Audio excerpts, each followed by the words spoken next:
Hi everyone from Giaco. After living over a decade in Finland, I decided to help building a bridge between the English-speaking people living in Finland and the local community. Listen to my podcast to discover the most interesting and incredible people from Finland and to dig into Finnish culture and controversial issues that impact all of us in our daily life. And now sit back and enjoy listening. Bye!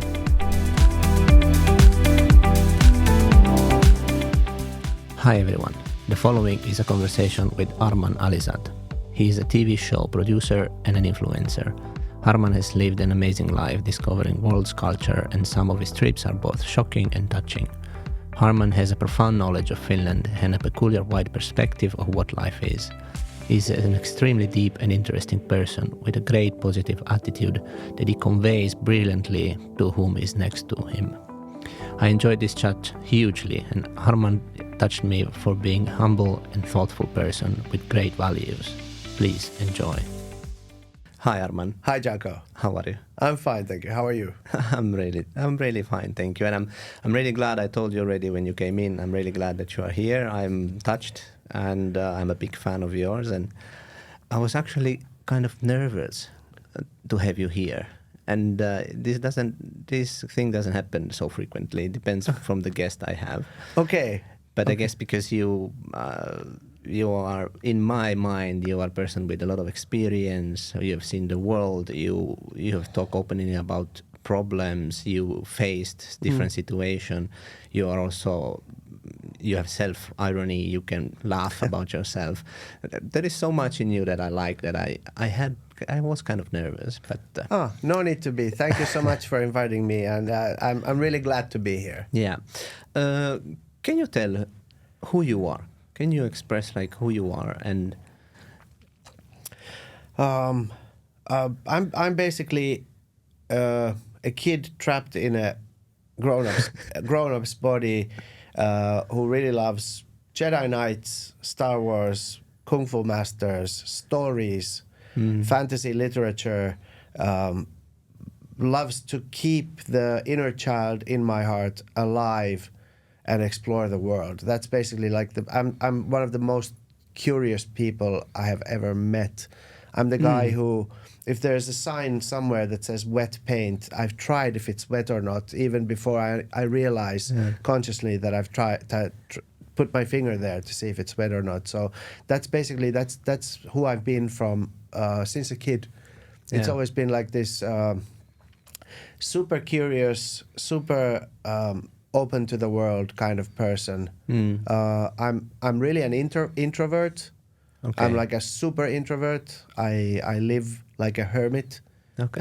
And I hate social situations. In a way, it's funny. We can go to why because of my work. Like one reason because of my work, I go to therapy frequently to sort of unpack the experiences that I've had in the world and just talk to like free my mind. But my therapist told me that it's funny that if we look at your persona, you're in the exact wrong job. but you still love your job. I love my job. I love exploring. I love meeting people, even though like big social like events or places like that or experiences are really difficult. But that's pretty much who I am. That's really interesting to see, because of course I thought I had this opinion of you that you are social because you have been putting yourself in so many different situations and difficult situations. Yeah. And during the trips and travels you anyway have to interact with people and with so many different people. So I thought that like interacting with people, it's your thing. Yeah, and the reason I interact with the people on my trips is because I have an extraordinarily large interest in what is going on in their world. So there's something, a phenomena or something that I've always wanted to see or experience or meet, or a person I want to meet. And in that situation, I'm programmed that I want to go there. I can do it, but to go like to a social event or a party where there's no reason for me to go there, for example. Yeah. Then But yes. yeah, that's completely different. And when there are people around, like I could go to the mall and feel really, really disoriented. So because there's people there and there's like people around you, or if I'm at a party, I'm always thinking like, what the hell am I doing here? That I should be home. But then you can travel to the most remote part of the world and experience a voodoo ceremony. Yes. And you're fine with that. I'm perfectly fine, because that is something that I personally, the light has, or the fire has been ignited inside me to go there and experience that. That is something of my own inner choice and desire to go to that place, to meet those people. If it's a gang, if it's a prison, if it's the mountain or jungle or anywhere that it's dangerous, I really don't care. It's just that I need to go, and then I go. But then you get out of these experiences anyway, you get some sort of emotional overwhelm, and then you have to unpack this. Yes. Yeah.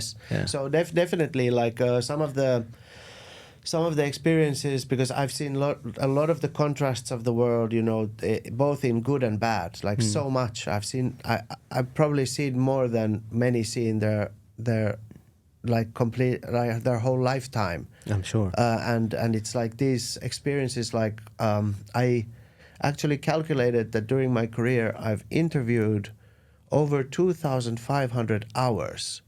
I've interviewed people. That's a lot. And my job is I just sit there and I'm a bucket, and people pour their stories. Yeah. And it can be good stories, it can be bad stories, it can be heartbreaking stories or shocking, whatever. And I just absorb that. So when I come back to Finland, at one point I decided that a lot of the stories are stuff that if I go to a dinner at my friend's house, it's not the kind of story that I want to unpack there, because it's not like it's not like you know, people go there to gather and sit around and have like a nice evening, and I've just heard the most horrifying stories in the world happening to someone. It's not something it's not the dinner small talk that I would like to share, so I go to my therapist and just unpack there. It's weird, because I would love to have a friend like you, because the experience you have and what you have seen, it's like a never-ending source of really interesting topics and interesting things. Yeah. But then, of course, they might not be the easiest to confront. Yeah. Now that you said this, you might become my second therapist. I'm going to stop knocking on it. I have to unpack. You, Arman, are originally from Iran. Yes. Right? Yes. And at what age did you come here? And do you have memories of your life before coming to Finland? And how did you come here? Yeah, sure. I was born in Iran in 1971. I had a really lovely childhood, a loving family, friends, and, you know, very sort of happy, warm environment filled with love. And around 1979, before the revolution in Iran happened, then things started to get quite quickly quite different. So there were demonstrations, and then the demonstrations turned into violent demonstrations, and there was more violence, more activity. There were patrols, soldiers on the street, and it just ended up with the revolution. The king leaves the country. Civil war. Yeah, it's a civil war, and, you know, there's bodies and blood everywhere, and I'm like about 7 or 8 years old. I really don't understand what's happening, and my father tells us that we're leaving. And I don't understand, where are we going? How long is this infinite? Are we going to come back? Am I going to see my friends? What's going to happen? So we moved to the States, and we moved from the States to Finland. And the reason we moved to Finland was because we had family here. Okay, some relatives. Yeah, my grandparents and my aunt moved here in the 60s. My aunt was in Helsinki University's or she was in some sort of exchange program, I think, here, and she met this Swedish guy. They fell in love. They went to Mariehamn, the island area between Finland and Sweden, and they made a family there. And my grandparents came to Finland to visit their daughter, and they fell in love with Finland. That this is the nicest country in the world with amazing people. So they decided when they retire that they will move to Finland. So we wanted to come here because otherwise we'd be alone in the world. But here we have at least some family. Yeah, some connection. Yeah. Do you think that this change and what was going on in Iran, do you think it has had some impact in you and how you see the life and this curiosity to check, like, because anyway you are going after people, stories, humankind, try to understand how can world be like this, and how can people behave in this, or the stories, and because you have seen deploying in front of you a country and people that it seems everything it's fine, and then suddenly they turn on each other and there is a revolution. Do you think this has had some sort of impact? That I think that's a really good question. It has definitely had some impact, but I think it's not the full force of bringing me where I am right now, because like I said in the beginning, I've always been super curious. I've been the kid that you really have to look after as a parent to see where he is and what is he doing, because I've done like some really stupid shit. So I'm always there. We don't want to go there. Right? I've done like really like I've even a friend of my sister, just an example, like a friend of my sister was in the army, and he had smuggled out some semi-automatic rifle like bullets from there, and I've always been interested in like swords and weapons and guns, like really like stereotypically like boyish stuff. So and knives and like big swords were like the greatest thing, or like a battle axe would be fine, and of course bullets and guns and tanks and anything like that. So he gave me one of those because I was like, and he was like, no, you're too young to have this, and I sort of like, I talked him into giving that to me. And the first thing I do is I put it on my stove, which is in our kitchen, which is a gas stove. Yes. So I could have been killed in that moment. And did it explode? It exploded like 3 seconds when he put it there, because I wanted to see what happens to the. God. I'm curious, like what will happen to this bullet if I put it on the stove and turn the stove on. So I put it on. I walk back. It doesn't take many seconds, and luckily it just it hit the roof. But the amount of trouble I got into. I'm pretty sure. From my parents was, and justly, because that's not really that you could have killed someone. I could have killed someone. I could have killed myself. Kill yourself. Yeah. So that's the kind of stuff. But back to your question. So it's I've always been curious. But of course the changes in my life has affected. I think in a way, they may be sort of like the fear of being or becoming alone again, because moving from Iran to the States, there's a new culture, a new language. I have no friends. I start all over. And I got to be there for 1 year. And as soon as I've learned the language, I've got friends, my feet are on the ground, I feel safe and happy. My father tells us that we're going to move again. So I feel really down. I'm crying. I don't want to go. Why do we have to leave again? Where is this new place we're going? Am I going to be lonely again? So I think these are sort of like experiences that a bit pushed me into relying on being or doing good just with me, with myself. So they sort of like, it helped me to also build sort of like a defense system of being able to cope by being alone. And when I was alone, I sort of went even deeper into the story worlds that I used to love already. Yeah. So that pushed me a bit further into like reading fantasy literature or even watching more movies by myself. And because the greatest memories I have from childhood is sitting in my grandfather's lap and he's reading Persian mythology to me, and I'm like, wow, these heroic stories. So this has had something to do with me going deeper into the world of stories, which I think subconsciously has built up at some moment. Because, like, in a nutshell, during my teenage years in middle school and high school, I felt horrible because the things that I liked were wizards and Godzilla and Jedi Knights and, you know, skateboarding or stories and movies. Yeah. And everybody else wanted to go to school and they knew where they're going to go, what they're going to study. Okay. And for me, that was like, I was really depressed during that time. A lot of You felt lost. I felt lost, really depressed, no sense of being, like, I have no like a sense of worth or feeling. But now that I look back, the circle is complete because stories have become my whole career is built on stories. Yes, and you are a storyteller. I'm a storyteller now, so that's. But at that time, it was really difficult. Did you find difficulties in integrating then into Finland? You were saying that you were putting roots into America, and then again you've been eradicated, taken away from there, and then you have come back here, a totally different language.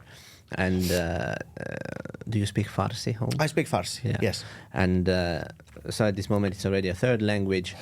And how did you, and now you're talking about this identifying yourself with the environment. So you were not identifying yourself with the majority of the Finns around exactly. you. But how did you, when you came here to Finland and your parents moved here with you, how did you started to go around making friends and trying to, at that time you were probably 9 when you came here. Yeah. How did it go?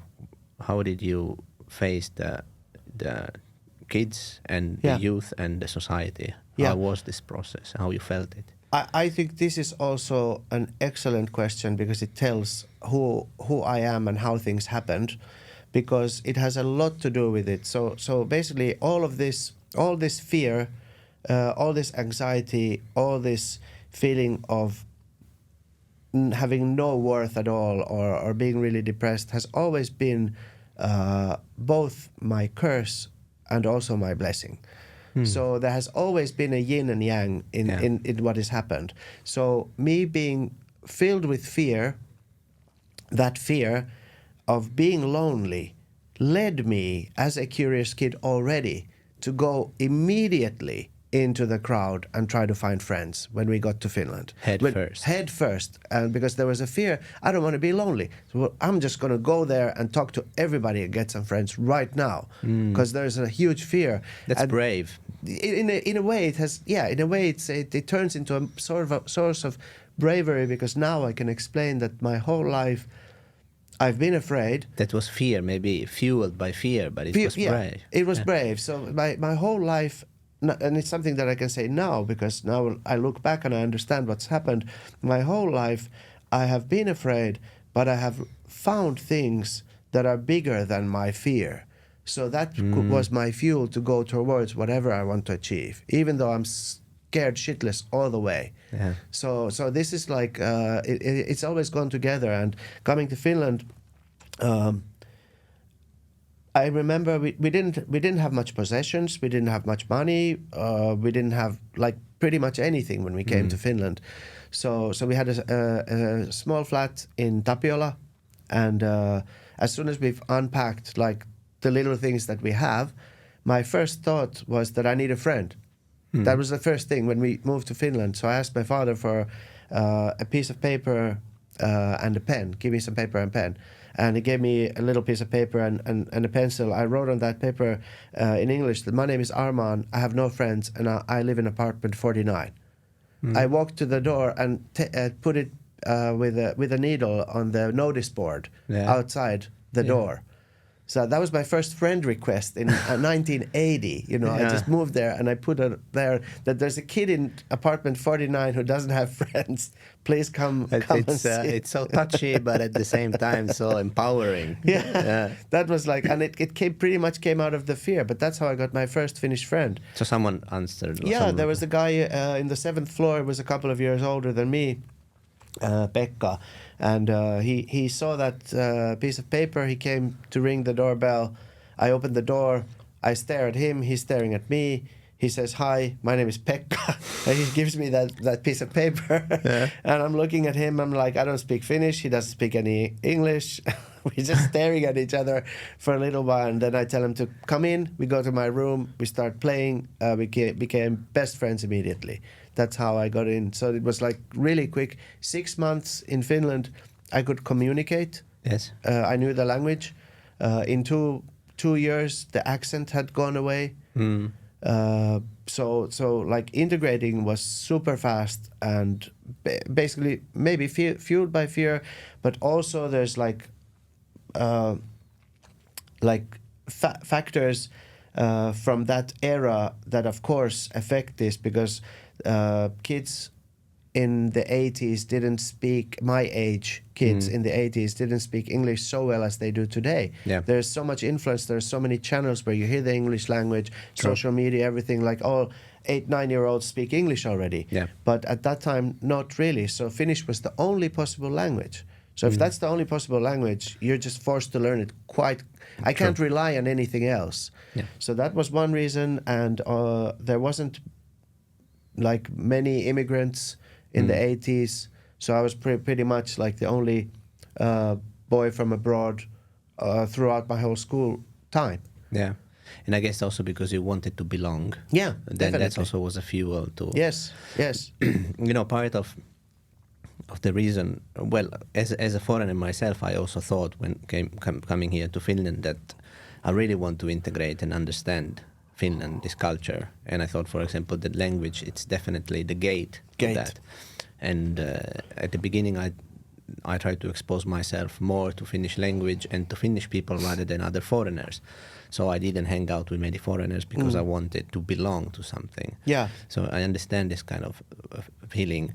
And part of what I'm doing here with the podcast, it's trying to tackle this identity issue that foreigners have when they are here in Finland, because they don't feel that they belong. Yeah. As you were saying, because it's like, okay, you had a different kind of vision of what your life would be compared to the people that were around you, so Finns. Yeah. And it is, of course, also proven by statistics that the biggest problem in foreigners are the kids that have to grow when they come home. They have a reality, maybe even a different language. They spoke home with different culture, different rituals, and maybe they are even different color. And then they go out and everything, it's Finns alike. Yeah. And they live the Finns alike life, speak perfectly the language, do as other kids do, but they still have these two different poles that they pull. One, it's to be Finns, but sometimes they're not accepted fully as Finns, but or they have inside thoughts that they are different because their culture is different, their upbringing is different. Then they go home and they see that, okay, but I'm not stuck in that. I'm moving on to somewhere else. Yeah. But the somewhere else is not embracing me fully. And what I'm trying to do it's also to show how this culture is, and show that people like you have had the same problems, or we can relate in life situation, because everyone has felt loneliness, abandonment, threat, fear, joy, happiness, enjoy social interaction. So we are all alike. Yeah. We just probably look different or have different colors, or we put dresses, the Finn dress, the Farsi dress, but we are all the same. I'm trying to do, it's part of the mission of my podcast, because I want to let people understand better that we are all fighting with the same things. Yeah, I understand, and I can definitely relate to living between two worlds, because when I was in my house in Tapiola, inside the house, I'm like full steam living in Iran. Yeah. Definitely living in Iran. When I leave the house, there's a door that's about 2 inches thick. And that door is the only thing that separates Iran from Finland. And when I walk out that door, I'm in Finland. So I'm like constantly seeing Iran from the Finnish point of view, and when I'm in the house, I'm looking at Finland from the Iranian or Persian perspective. Yeah. So I can definitely relate. I've like been between two worlds all my, basically in a way all my life. Yeah. But I sort of, I don't know if I decided or I wanted or I think I just love both cultures so much that I embrace them both as one to myself, to have a diverse personality of experiencing life through two different cultures, which I think is nice. But you hit two bullseye points just now, and one I'll get to afterwards. But the first one, you said that language is the gate. And whenever in any political discussion or anywhere, if I'm from an immigrant's point of view, if I'm asked to talk on TV or any event or any interview, they always ask me like, what could Finland do, or what is the problem? What are the problems with integration and everything? I think there is such a simple answer, and you said it, that language is the key. Language, the most and biggest emphasis for Finns, of course, for somebody coming to Finland, it's a two-way. The door opens two ways. You, as Finland, you want to help them to integrate who are coming here. You have to take responsibility in giving people tools and helping them. But the people who come must be willing to take action and use those tools. You just can't come here and not use the tools. So you have to want to learn the language, which is what you did. You separated yourself from not meeting so many foreigners, but meeting more Finns, which I'm sure helped you a lot to understand the Finnish culture much better. Absolutely. So I think this is something that when people come to Finland, like the problem with immigration is definitely like one of the biggest is language. Language should be injected into a chip. Yeah, it should be injected with a chip or just through the veins, like in your bloodstream as soon as you cross the border. Because language has everything. It has the culture. The language has the poetic. It has the literature. It has the feelings. It has the ups and downs. It has the melancholy. Totally agree. The songs, the sayings about the Finnish culture, or Finnish sayings like that come from the deep culture of Finnish people. If you know those sayings, you already know what kind of people they are. Like Finns are like they're distant. They don't show their feelings too much. Yeah. They have a saying in Finnish, "Kel onni on, onnen kätkeköön." So that is, in English, is he who is happy should hide his happiness. Yeah. I think it's Why? really crazy. Yeah. It's the most crazy saying, and it's difficult to explain to anybody exactly. around the world, It to any doesn't other make country. sense. But it tells a lot about the It's Finnish true. culture. Absolutely. And if you understand and learn this, it will make your life so much more easier. And the second point you said, I think the bullseye is what my whole career and every travel that I do is the same principle as what you said, that we are all the same, is that no matter where I go, what kind of contrasts I meet, if even if I've been interviewing a contract killer, I think we still, as human beings, have more in common than things that separate us. Yeah. I've sitting down with a contract killer, we've had beers, we've had food, we spent a couple of days, we had a great time. But when he goes to work and I go to work, we go to completely different types of work. Yeah, different ways. Different ways. But he had children, I have children. We talked about them. We talked about being a father, talked about life in general. There were so many more things that I could check mark that we have in common than things that are different. Yeah. It's when you were talking about the language, and it's really difficult, as you might know, it's really difficult to learn a different language also when you are older. Yes. And that is not the easiest language. Yeah. and that is something that impose a barrier, and it's not so easy to. But definitely, I play music, so music has helped me also to go through to enter the language through songs, and also then maybe musicality helped me to get rid of accent or trying to speak as a real Finn. And when you were talking about this phrase that shows the culture, it's true. You actually get to know the culture when you understand how people formulate their thoughts. And the language, it's conveys, and it's the way that people can express their emotions.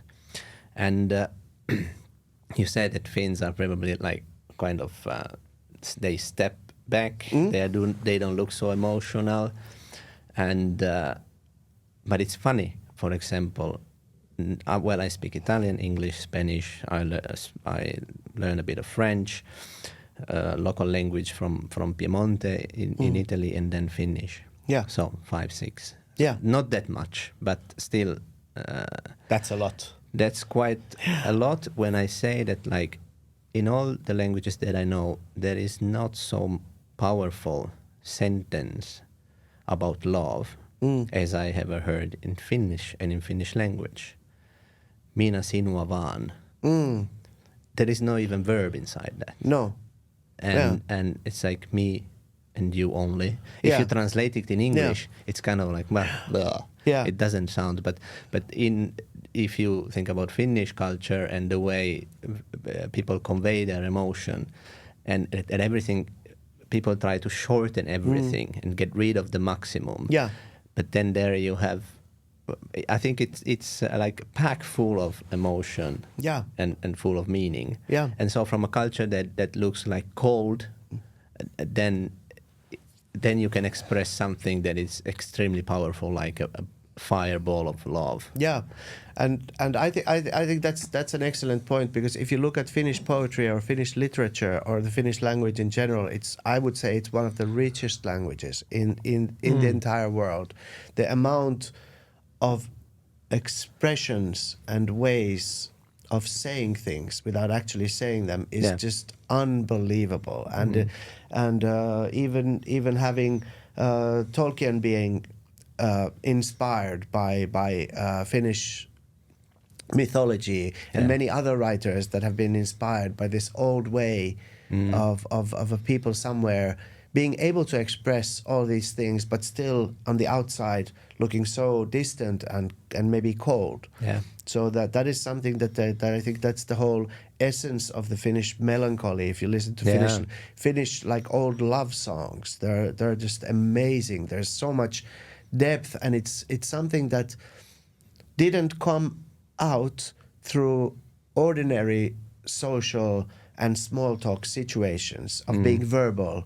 But it came out of holding so much emotions inside and then through some source or platform letting them out, if it's literature or poetry or songs. Well, this was really touchy, really nice that we found each other on this.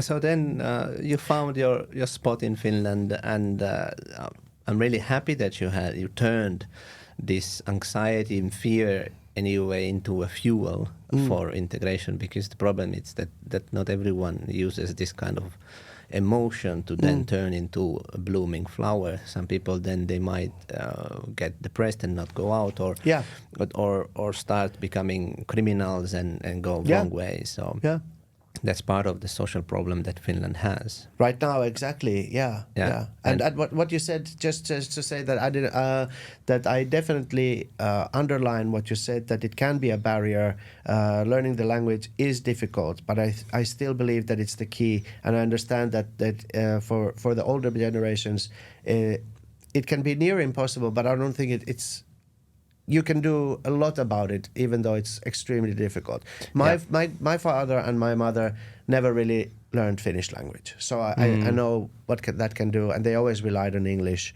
and they always felt distant. Yeah. I think that's one reason also. Yeah, it's necessary Yeah. for real integration. Yeah, yeah. What language do you speak to your kids? I speak Finnish mainly, but also Farsi. So they understand, but they don't speak Farsi. But they understand a little bit. I think there are common things in daily routines. And did you recreate the little Iran in your house, or how do you still see?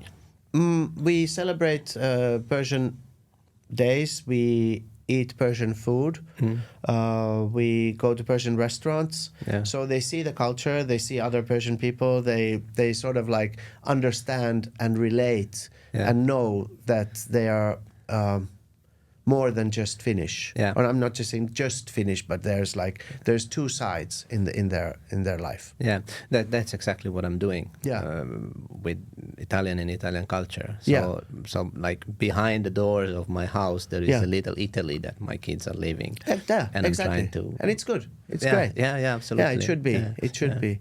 But what you said about the social problems, I definitely like understand, and that's difficult because I would like to say that I have also, like, if you see this as a success in a way, that okay, he succeeded in doing this or doing, I think success has a lot to do with the hard work, but it also has to do with luck. So I would definitely, I would say that I was lucky. I didn't get depressed in a way that it would take away my ability to take action in anything, because I understand that we're all different. To some people, it's really hard to. I'm as a person also the kind that it's really hard to kick me down. Yeah. So it's like maybe because of the experiences, if I'm in an environment where I see that there is nothing I can do, I cannot control what is going on, I will change my environment immediately. If I see that what I'm doing will not be helpful, I cannot control what is going on here. Yeah. So I need control in everything that I do. That's also something that makes me a difficult person in many ways, but it's also like I like to think of it both as a curse and a superpower. But it seems it goes against the fact that you launched yourself into crazy activities. Yeah. And still that, so you were not really in control of almost anything, but still it seems. But I'm in control of how I react after what happens to me. Yeah. So I think that's also like, I'm gonna take this leap, but because I took control of wanting to do this and taking action, even though I know that the guy over there is the 12-time Thai boxing world champion, and he's going to kick my ass. And you don't know how it will end. I don't know how it will end, but I've told him to keep me alive and out of the hospital, but to hurt me as much as he can without putting me like into a coffin or into the hospital. Because we need to get really good shots of me getting beat up. I heard you saying that words don't hurt you. Yeah, they don't hurt. Is it something that it was taught to you as a kid, or is it something that you have built up? Because now you are talking about this, like being in charge. Yeah. And actually, it's really difficult to let other people words, comments, opinion just to flow off you and to just not stick. If I start talking to you in Farsi and I say really horrible words, you have no idea what I'm saying. I will smile. You will smile. I can smile and curse you to the deepest levels of hell and say whatever, and you will I can smile at you and you think I'm saying something nice, and you will smile, because words do not hurt. You are in control of what you feel about what I'm saying. They do not hurt you if you don't let them hurt you, and you don't understand what I'm saying, and you can turn that same filter on when somebody is saying something to you. And the reason that I have this is because I have had that voice in my head since a kid. So I've always, since a child, and all the experiences that we talked about earlier have been a big part of my life, living in between two voices. There's one voice that's been there since I was a kid that says, Arman, you're a piece of shit and there's nothing that you will grow up to be. You will not be anything. You won't become anything. You're just a useless piece of lint that, you know, you can just throw away. Yeah. And there's the other voice in my head that says that F you and I'm going to show you. And they have been fighting since I was a kid in my head. So I've had like this. That's why I can be super happy today, and tomorrow I'll cry for 2 days. Yeah. And there's nothing like it's. I can't control it. There's not, you know, or I can harness it a bit nowadays. Yeah. But it's like always been there. And there's this voice that says that you're never going to come up to anything, and the other voice will say, "F you, I'm going to show you." And their battle has been like my whole life. And I think that everything I've ever achieved is because of those two voices and the voice that's going to say, I'm going to show you. Yeah.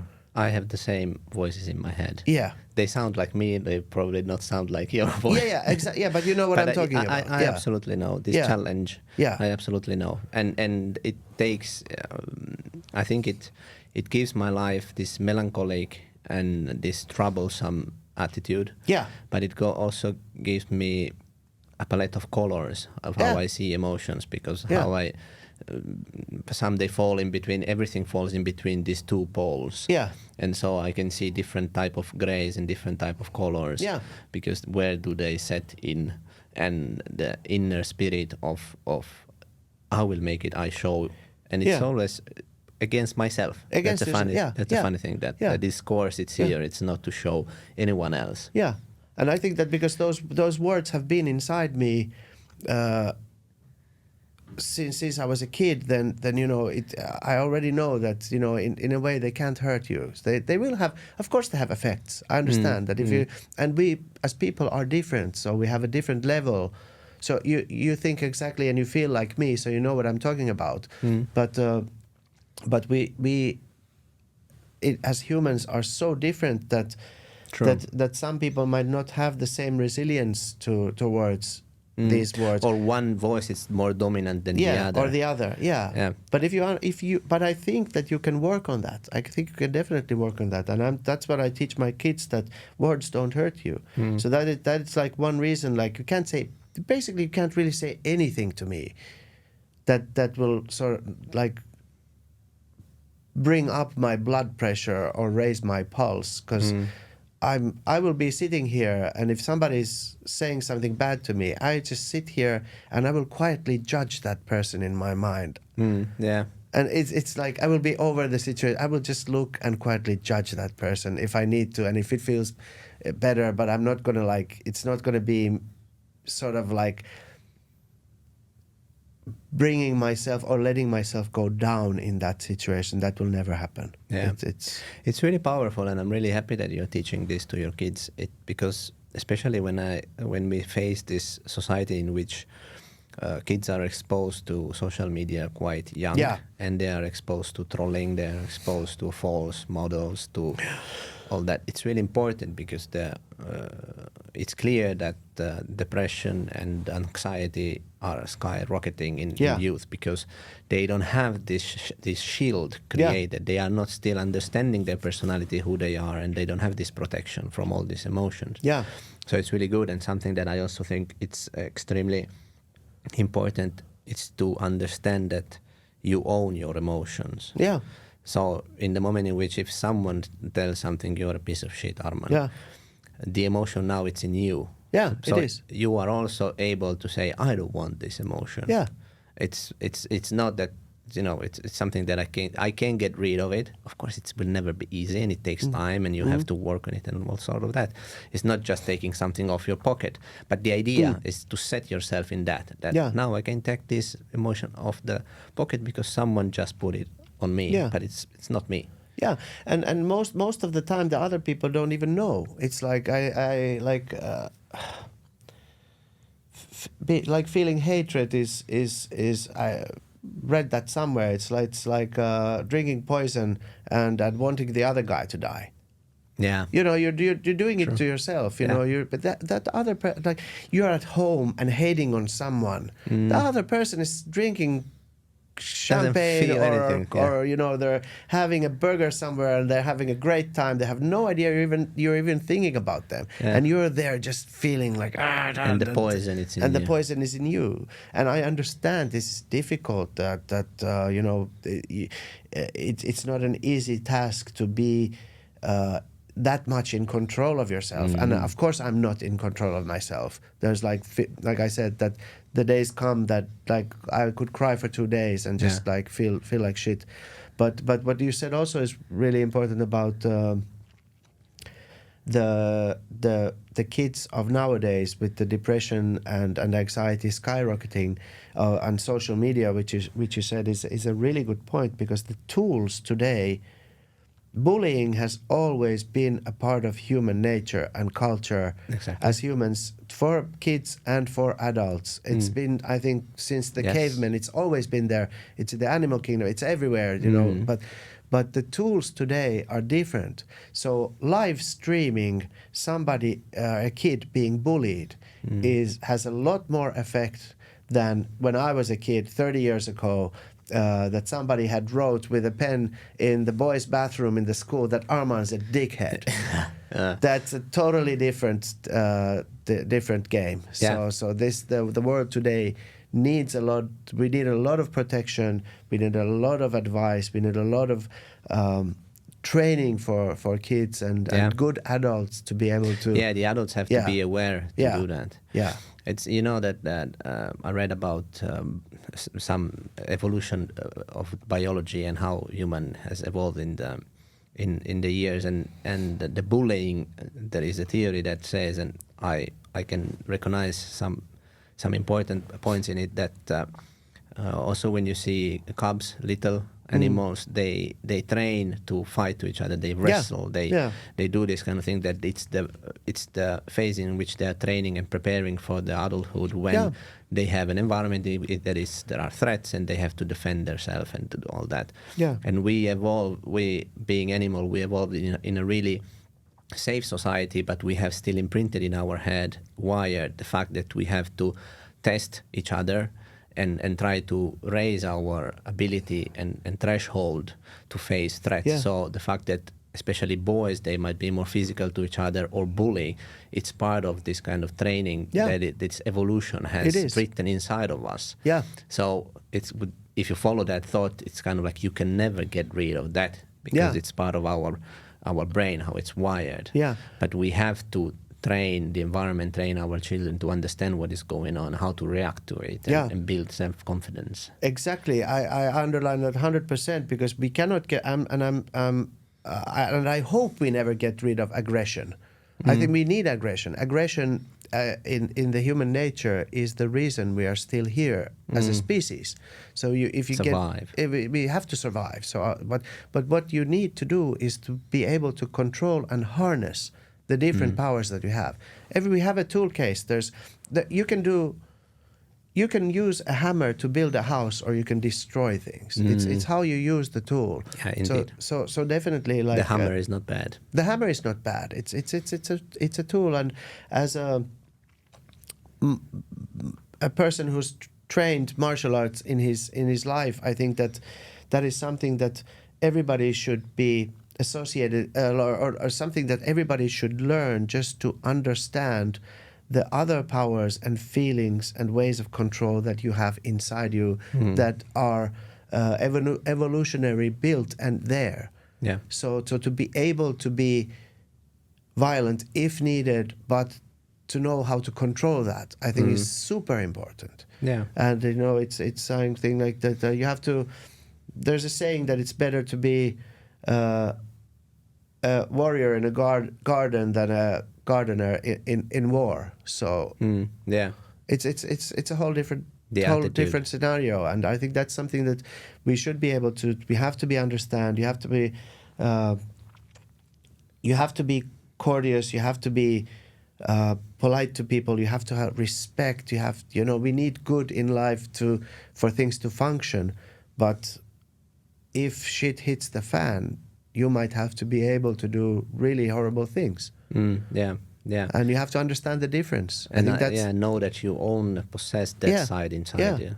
because you need to survive. If somebody would threaten or attack me and my family, there is no limit if the situation would get to that point, there is no limit of where I would go and what boundaries I would cross. Yeah, of course. And I don't feel ashamed to say it or anything. It's just like, I hope nothing ever gets to that point, or for myself also don't want to be in that. But if that goes there, then you have to know what's inside you. Well, is this this dialogue inside you when you say, then there is this part saying, I'll show you, I'll make it. That has been for sure a drive for all your life, because when I see you started then studying fashion design, correct? Yes. And you also were excellent at that. Yeah. And you were also like, how would I say, like some kind of a promise or something you won something. What did you win? Yeah, I was the youngest ever master tailor in Finnish history. Yeah, exactly. Is that the fuel? It's the fuel. So no matter what you were going to choose, you decided, or this motivation made you excel, because you excel in that. And that is probably, isn't that then the channel through then TV? That was the channel through TV.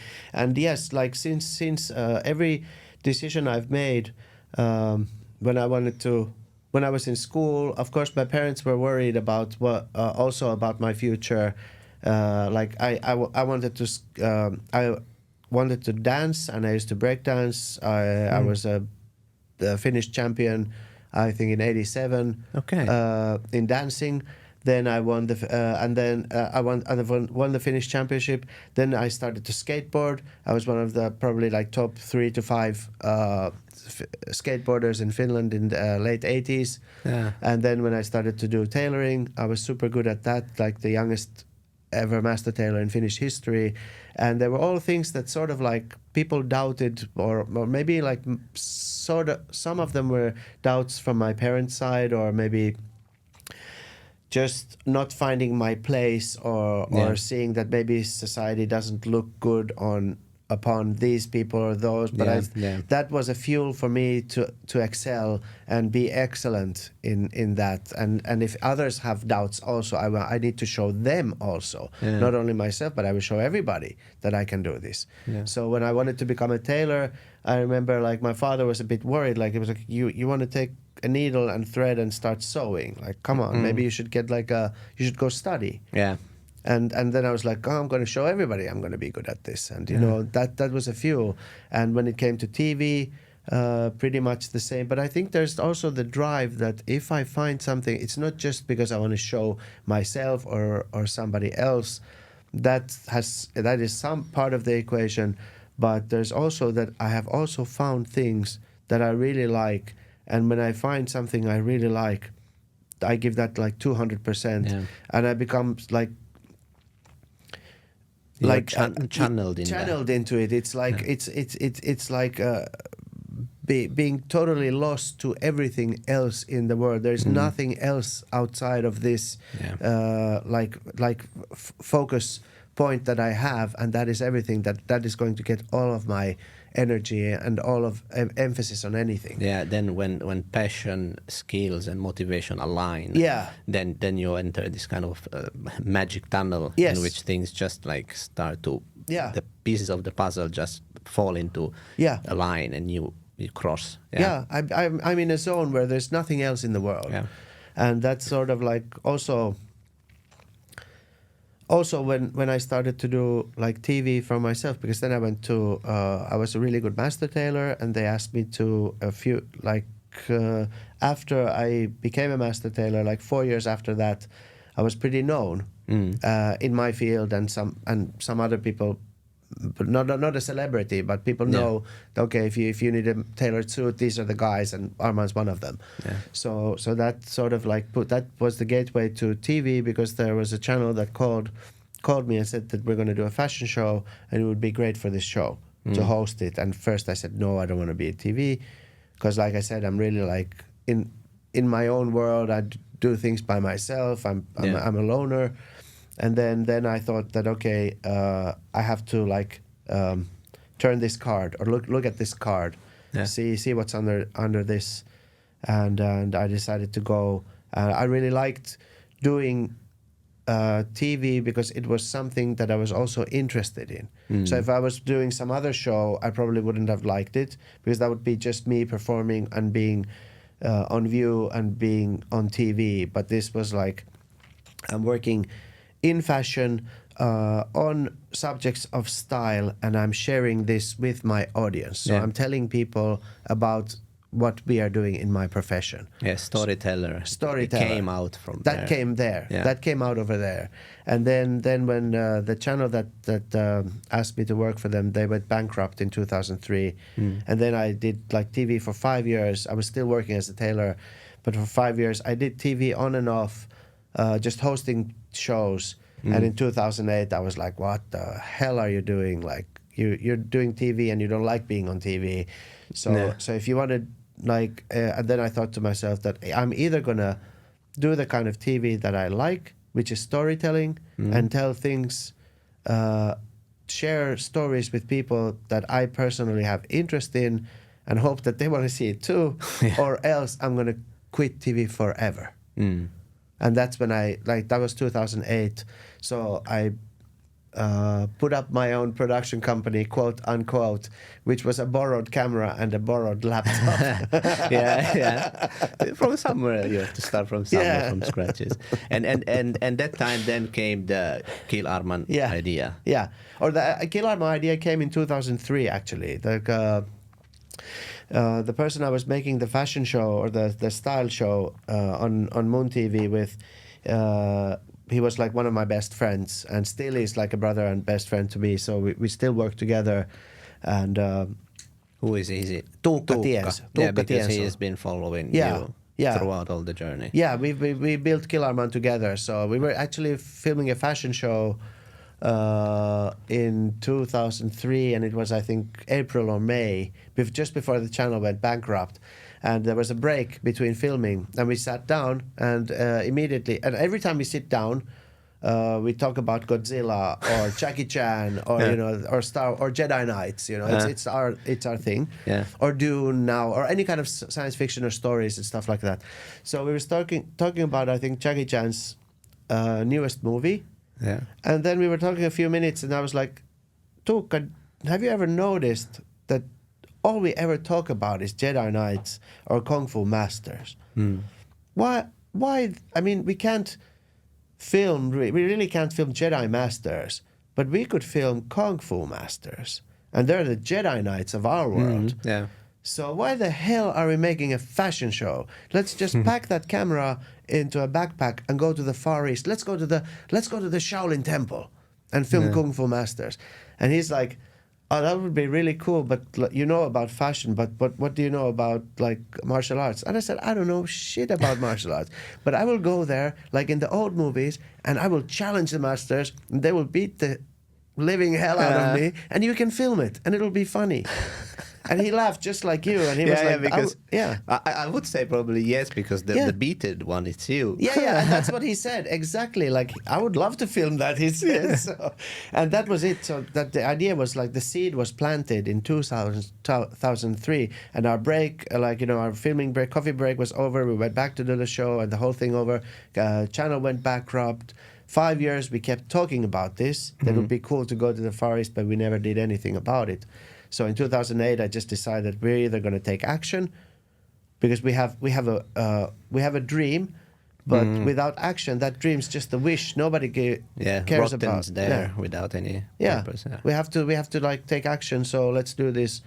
And then I borrowed a camera and a laptop. We started doing demos and small things, and it's its own complete story how that happened, because it's the most difficult challenge I've ever went through to making Kill Arman happen. Okay. There was only a few people on the planet that believed in the idea, and us, of course, really strongly. Everybody else and all the other producers in Finland and production companies, I went to ask for help. They were laughing at me. I was probably like the biggest laughing stock in our sort of in our field in 2008 with the big boys. They're like, that guy's completely nuts. He wants to go around the world filming this. Yeah, that's no content. Yeah, it's not going to happen here. It's like, he's a tailor. Go back to sewing, boy.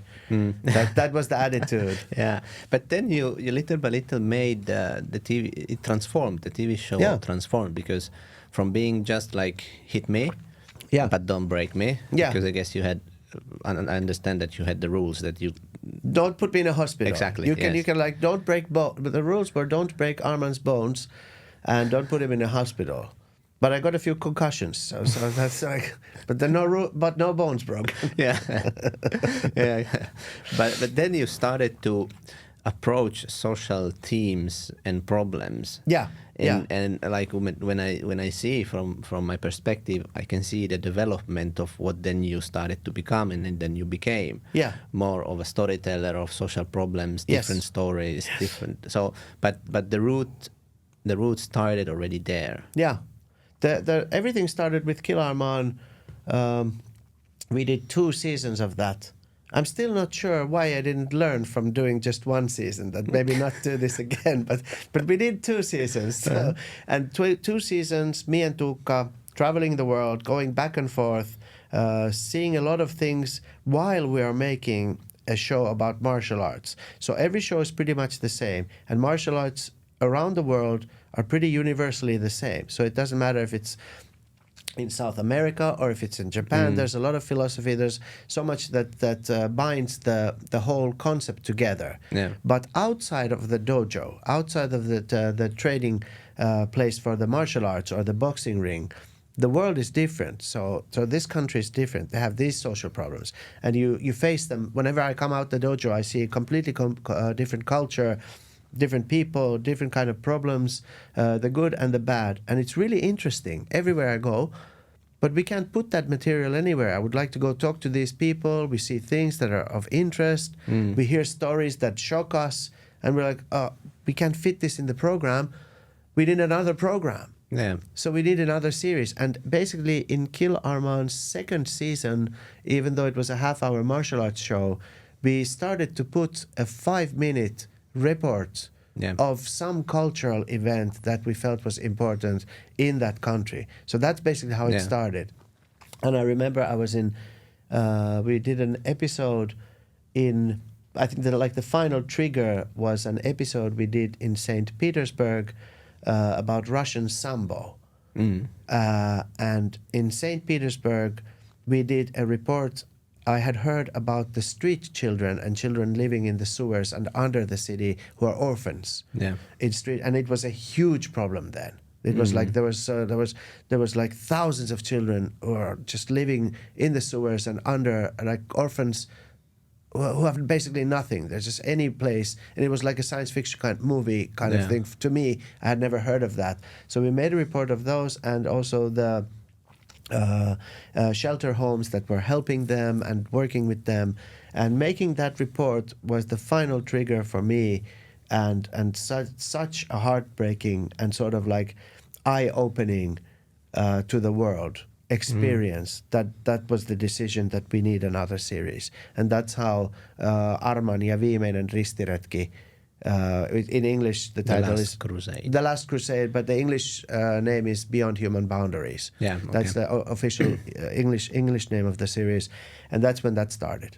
So we started to plan that in 2010 and 2012, end of the year, we went to the first trip to make this new sort of cultural travel show.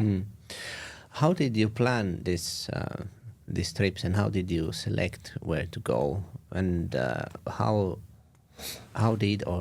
does your daily job look like? Because we see Arman there, and okay, everyone can understand that you have to plan, but you have to reach. You have also the people. You also have to get interested in something. Like, okay, this I believe it's meaningful. Where do you get the inspiration? Okay. If you talk us through this.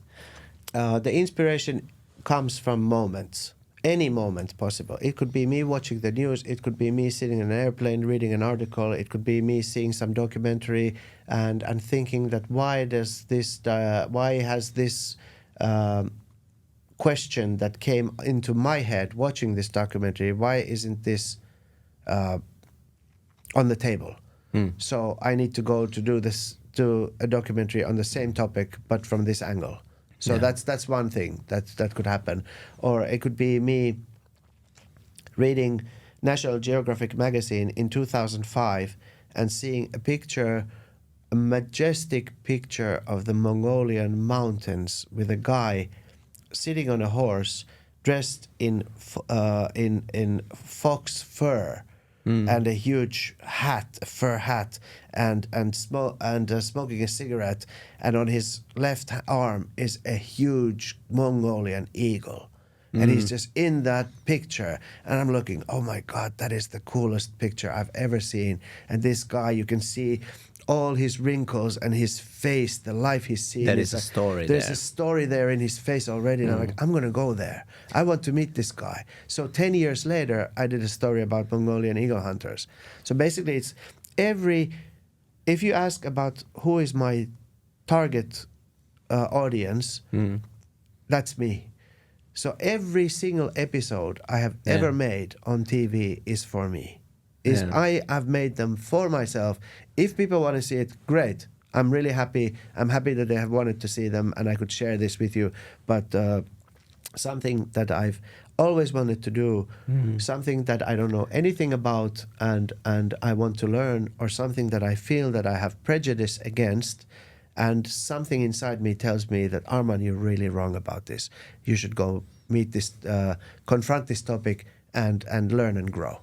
So you want to challenge yourself, then there is this heavy curiosity you have. Very, very heavy. And I saw now when you were talking about the ego, this child eyes in you. Yeah, yeah. So I guess that like there are things that touch some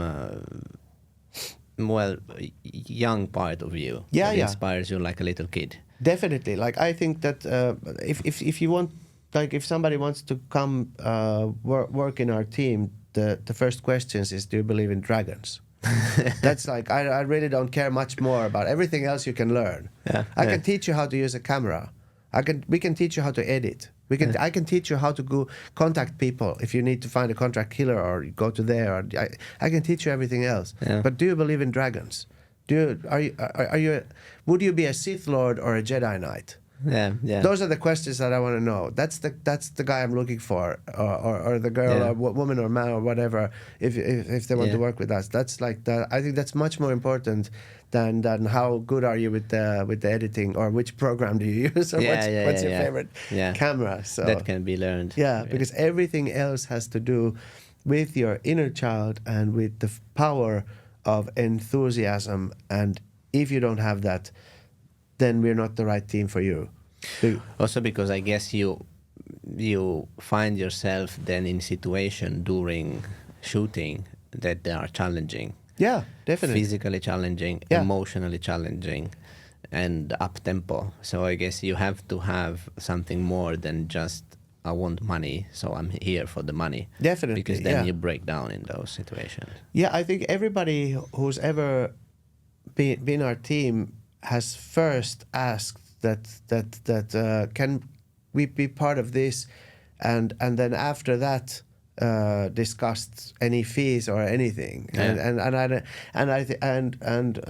think that's like a great attitude to do anything, because that's how I see everything. It's like I think everybody should pretty much choose, or if there's a possibility, I know that there's like not everybody has that.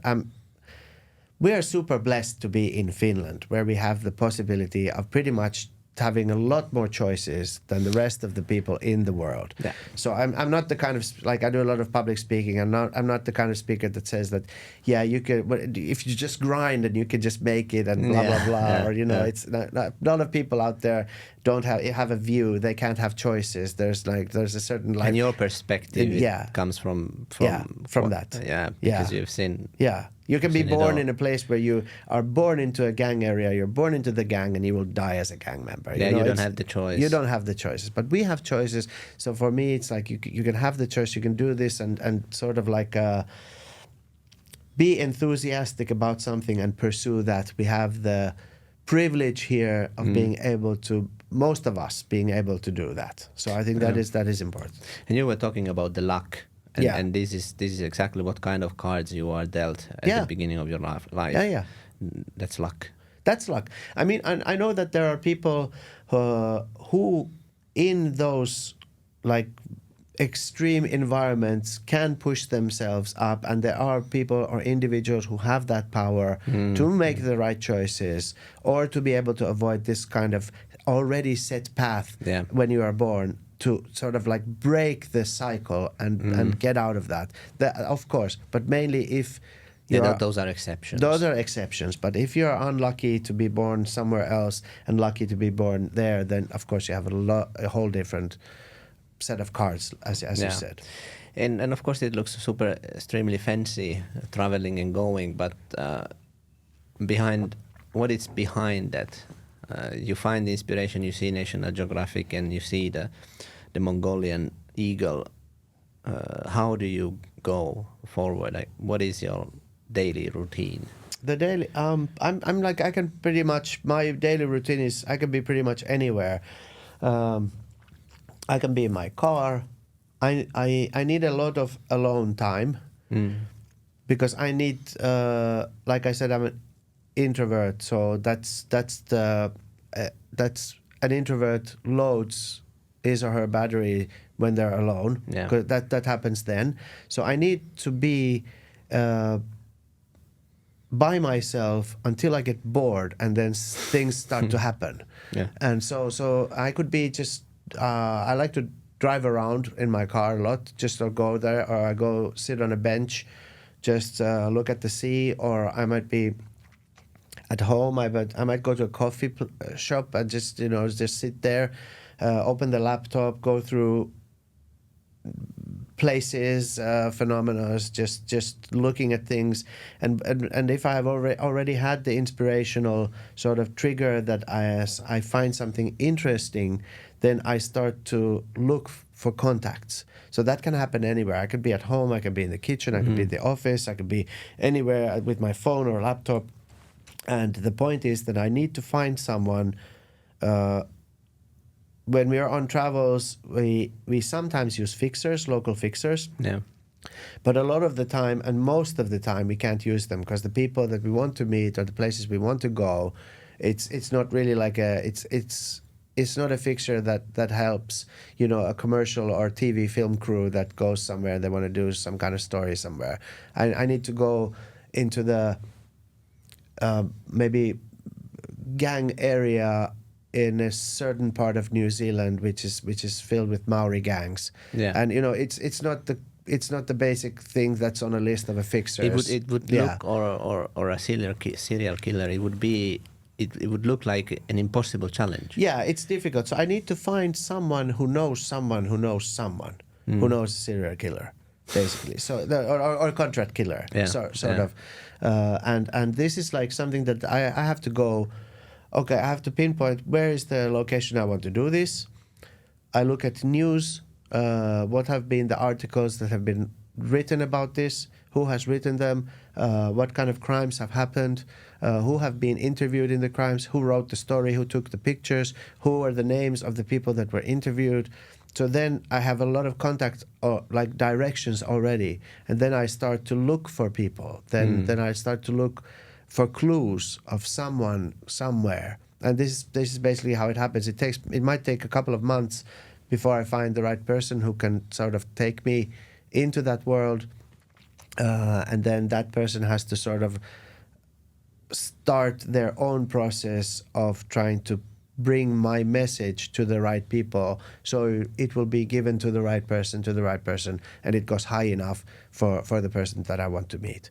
And this process it has taken maybe from 3 months to 2 years. Yeah. Depending on where I want to go. So you're really consistent. Yeah. Because if you really want to anyway, you keep it up for 2 years. Yeah. And if I like, there was we in the first series, the first season of Beyond Human Boundaries, Viimeinen ristiretki. I wanted to go to the Bangladesh shipbreaking yards, but I couldn't find the right contracts to take me behind the walls into the shipbreaking yards. I could have gone and made the story, but to be able to go into the shipyards, I couldn't find the right contract. So I said, it's not going to be in the first season. Then I'll wait. Yeah. I'll still look for. We made the first season, and while we make the first season, I'm still working. 2 years it took me to get the right contracts. And in the second season, we did an episode of the shipbreaking yards. So consistency is key. It's the only key. Yeah, and you have this fuel that you have to make it. I have to make it, yeah. And it's like, also that is something about The Voice, that I have been on trips on the other side of the world, making a story, coming back, being happy about the story. We did a great job. We did everything we wanted to do, and it went according everything never goes according to plan. So something always changes, but everything went as well as we wanted things to go, and we're happy with the story that we got back. I come back because we never have a script. I always have a wish list of what are my prejudices, what are things that I wish to explore, what are things I want to understand and open, who we want to interview. We do everything, then I come back to Finland, I have everything on the table, and that's when the story is basically, well, written is the wrong word because the story is already said and written, but in which order will things be said and how, so that you're sewing the pieces together. I saw the pieces together in Finland, and then I realized, damn, why is this angle not here, or why is this piece is missing? I'm going to go back. It would be a perfectly good story. I mean, nobody would ever know. It would be, I mean, it could be so good even without this from the viewer's point of view. And they made an amazing story about this and that. And there was one interview in my head, or one angle from something that was missing. And I'm like, I'm going back to Japan. So it happened that you went back and... It has happened. It has happened a couple of times that I go back, because if I don't do it, and it's like, and you know, the team is like, the story is perfect. It's great. It's like, no, but it's in my head. And if I don't go back and do this, or get this angle from, or sort of feel this little hole that's in my head, I won't be able to sleep. Yeah, because the voice, it's in your head. The voice is in my head and says, you cheated. Yeah. I don't want to confront that voice. So I have to go. Yeah. Because then it's like I did everything right. Yeah. Like from my point of view. And there are things that I have done, or maybe somebody didn't like the story or the way it was told. I don't care, because I did it the way I wanted to do it, and I'm happy with that. That's why you're doing it for yourself. Yeah. So it's how successful has been the series, or has it been successful internationally? Kill Arman was shown in 130 countries altogether. So that was huge. But Beyond Human Boundaries, I think, has been showed throughout the years, probably in maybe 50, 60 countries. Okay. Because you're going through some really interesting topics. Sometimes there are really touching and important topics and scenes and realities. But I really appreciate and I like the fact that you are the Finn, because I can see that, like, you talk about the stuff and you bring them up, but there is no drama created around it. It's in a way authentic, sometimes raw. Yeah. But then you can see also your emotions, and you can see that what is happening inside you, without making it as now, well, let's stereotype, but without making it like an American drama situation where you might think like, okay, there is a script, and now this the person is just like putting himself like a cloth on top, like, because now he has to be destroyed and touched by this situation, and you can almost feel that it's fake. I really like it's the authenticity of you inside an authentic situation. So this congratulation. Thank you so much. Yeah, but it's this is where I differ from many others who do this kind of programs.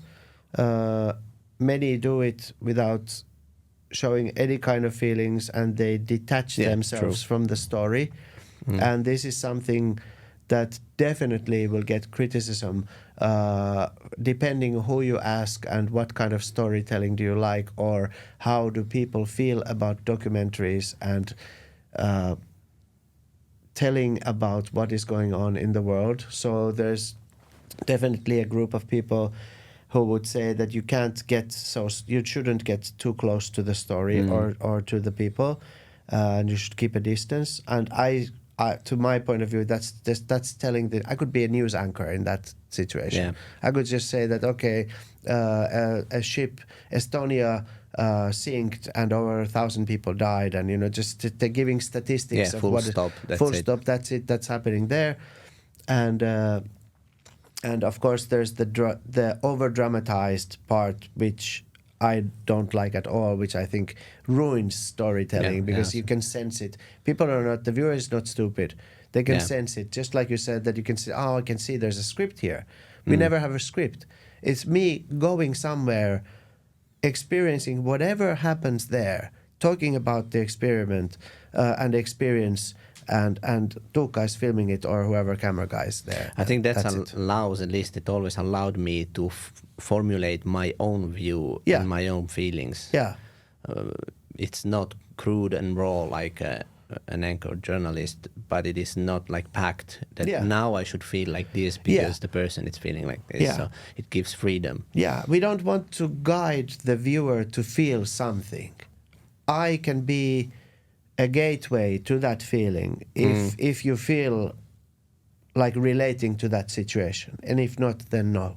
But we're not going to direct you with the tools of storytelling or maybe over dramatized music or angles and visual effects to make you sort of like you must feel like this. So I think that is something that for myself, when I see that happen, it distances me from the program, and I don't like it. But when I see that I can actually feel whatever I want to feel, and it is making me feel something, then I like that program. Yeah.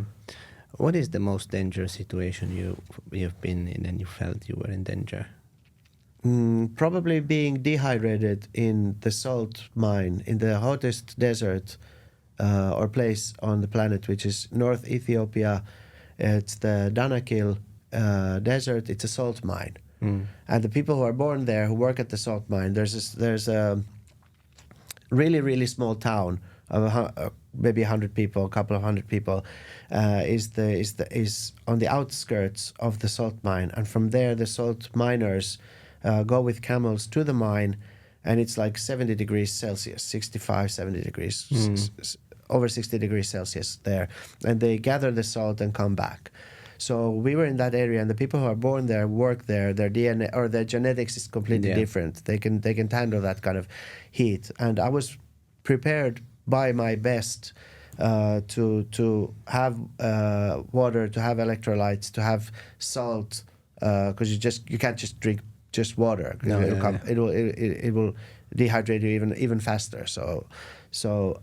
But I was trying to be prepared. But going there, working there, I wasn't prepared enough. So at some point, I got dehydrated to a point that we had to evacuate me from the middle of the salt mine, just get me out wherever there's a doctor, get help. The village doesn't have a doctor there. There was a South African mine, like mining crew, in the side of the desert.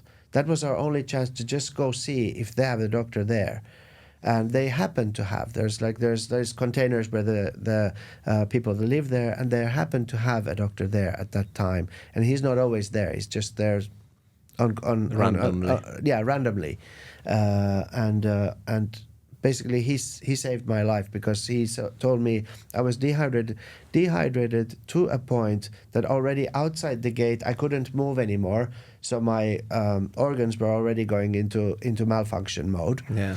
So I couldn't walk. They had to carry me in. There was cramps like inside because your muscles and your all your inner organs, they start to stop working. Cramp. They start to cramp and stop working at some point. And I was in that point, and the doctor, they put me into IVs. I was there for over 24 hours in tubes, just getting hydrated. And he said that I would have had maybe 2 hours more time before the organs would stop working. And the closest doctor would have been 7 hours drive away. So if he wasn't there, that would have been my end. Yeah. That's like the actual like near death. And there's another one in South Africa, which was in the gang area. And this was a situation where it's one of the most active gang areas in South Africa. There's maybe 7 main gangs in that area. It's pretty much a place the police don't go there. It's a no-go zone. We're living there with the members, and there's a guy who was sort of like an older member of the community who had lost his son to gang activity, and for this reason he was sort of like the peacekeeper. In the area, and all the other gangs respected him for his loss and for what he's trying to do, because all the gang members understand, even though this is power, even though this is about our respect, even though this is about our reputation and what we do and our livelihood and dealing and doing whatever to keep our families alive, still we understand that this life takes a lot of lives unnecessarily. So they understand the dangers that's there. But in this kind of an area, which is like a boiling pot, that it's a kettle, you never know when things go off. But we're in that area, we're interviewing the younger members, and one of them says that, hey, let's go, and we're in the street and doing some interviews with Tuukka, and one of them says, hey, let's go to Claude's house and chill. And 10 minutes later, chilling means glass pipes, smoking crack, methamphetamine, drinking heavily, and a lot of loaded guns. Yeah. So there are these guys, and the effects when you smoke crack or methamphetamine, they're immediate. They are smoking this, and it doesn't take more than 30 seconds before the thing escalates. It's escalated into they're loading 9mm handguns. You have a bullet in the chamber. The gun is loaded. It's cocked. Ready to fire. It's cocked. You have a finger on the trigger, and I'm still interviewing them. But the situation with them is like super escalated, and they're like in a sort of like super hyper mode, talking about we're gonna go out and we're cop killers and we're gonna get the gang members and we're going to just go out and commit a lot of violence. And I'm in the middle of that situation where there's hard drugs, loaded guns, alcohol. And if somebody sneezes, the gun will go off. Yeah, and if you say something wrong. And if I say something wrong, and I'm trying to keep my cool, and that was really super scary. But being with them, otherwise, I don't feel threatened or scared. I've done a lot of work to build the bridges and trust to be able to go there. Yeah. And I believe that, like I said in the beginning, that we have more in common than differences. So the gang leader or the gang members, we're just we're having a good time. It's okay. They live different life. I'm living a different life. They're human. I'm human. I'm here to learn about their life. But a situation like this is just petroleum with a match. Really near to it. Yeah, it's funny because when you're talking about this, you were also talking about values that the gang have. So there are values like family, protecting. So there are things you can align yourself with. Yeah. But then the outcome is totally different than what you would do. Yeah. But still, they are living a life based on values that might be even correct. Yeah. And it's like, and I'm talking to them and understanding that if I would have been born here, I would be one of these guys. And I interview another gang member who's showing me he has a bulletproof house. The houses are the houses of the slums. They're not like. Yeah, they're made from anything, possibly. But this gang leader, he's carried metal from around the city to build to make at some part of his house bulletproof. And he's telling about how his son was shot in front of everybody, in the front of the house, and this is completely like it's another dimension. It's something, it's and I come back here where I have the choices, the freedom, the privileges, everything. So everything that I've experienced builds even more gratitude and respect for everything we have in Finland. Yeah, if you look at Finland from within the borders, there's a lot of things going wrong. There's a lot of, political atmosphere, financial atmosphere, the social security net, sort of safety net, isn't the same as maybe it used to be.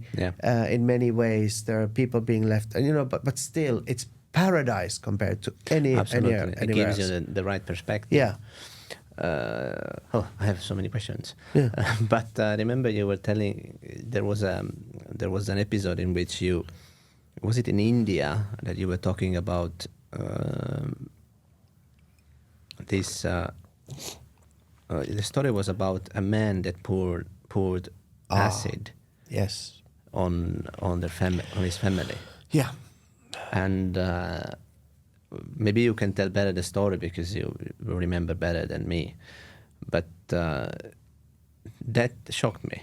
Yeah. That is probably the most difficult interview that I have ever conducted.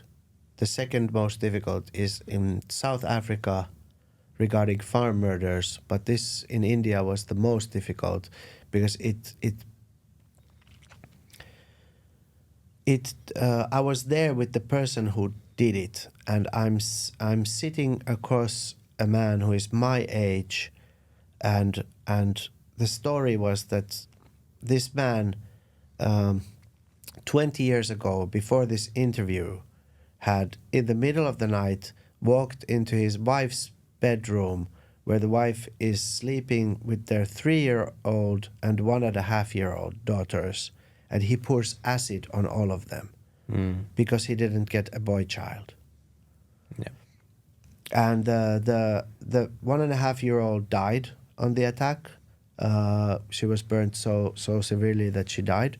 The 3-year-old was completely destroyed, so almost no eyesight, can't hear very well.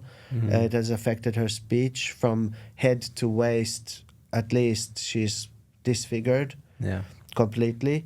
The mother was also affected. She was also disfigured, and the man was sent to prison, and he gets his charge. And at some point, the woman, the mother of the child, or the wife of this man, had to pull the situation in India with rights of women is so different that if you become a widow or if you are divorced, it will make your life extremely difficult. Yeah.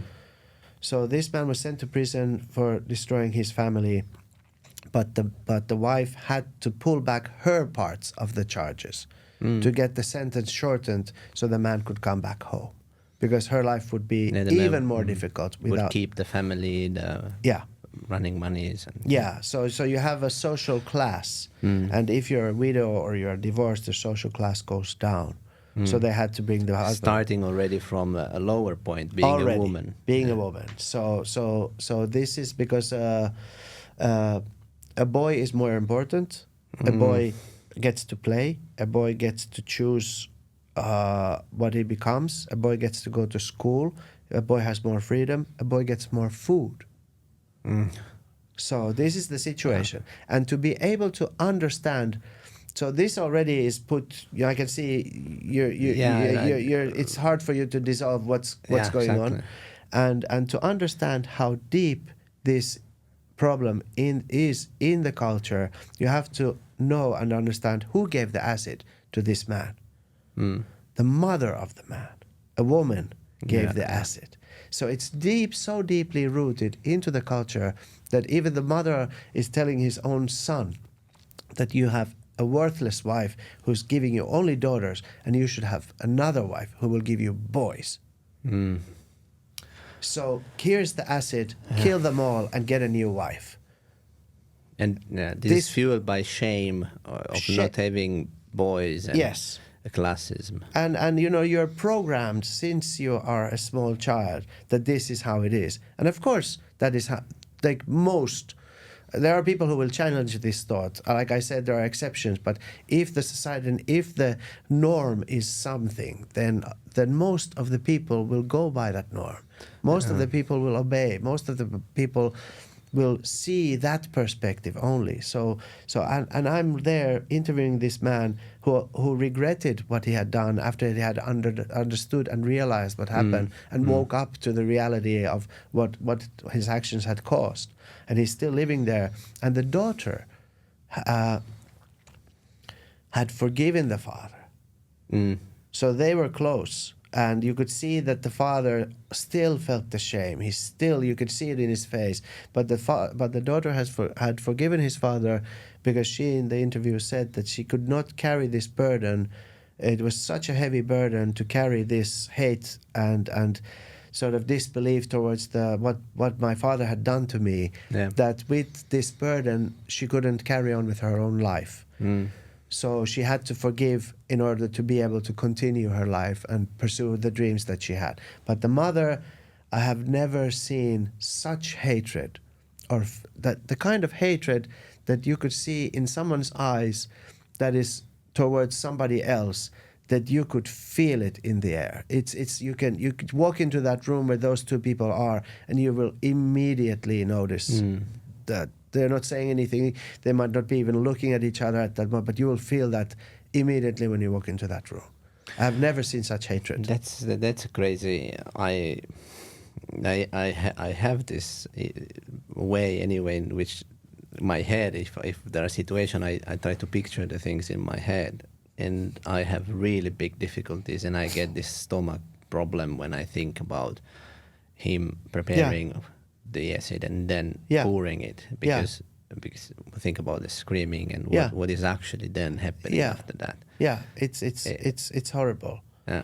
And the second is in, or if you want to know something more about this, I can. No, please. Yeah. Take a moment to reset my brain. Oh, okay. No, yeah. but go the second hardest would be in South Africa. We did a story about farm murders, and farm murders are an aftermath of, in a way, an aftermath of hundreds of years of colonization, slavery,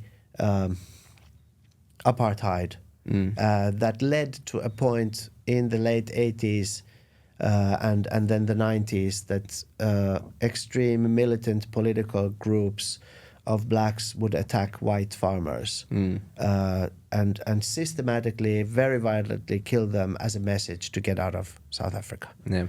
And this has gone on now for decades.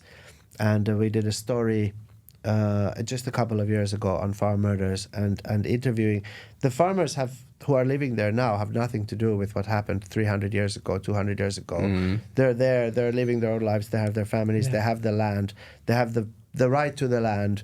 What has happened before, there has been land that has been sold, there has been land that has been taken, there are some records of some things, there's not records of everything. So there's a lot of gray areas, a lot of vagueness, but people who are living there now are completely innocent to what has happened. With a new set of values. Yeah, they're just living there. That's their life, their children, their families, and they're being attacked systematically. And interviewing somebody, a woman, when they attacked their house years ago, and her seeing her father being tied to the bed and stabbed 70 times.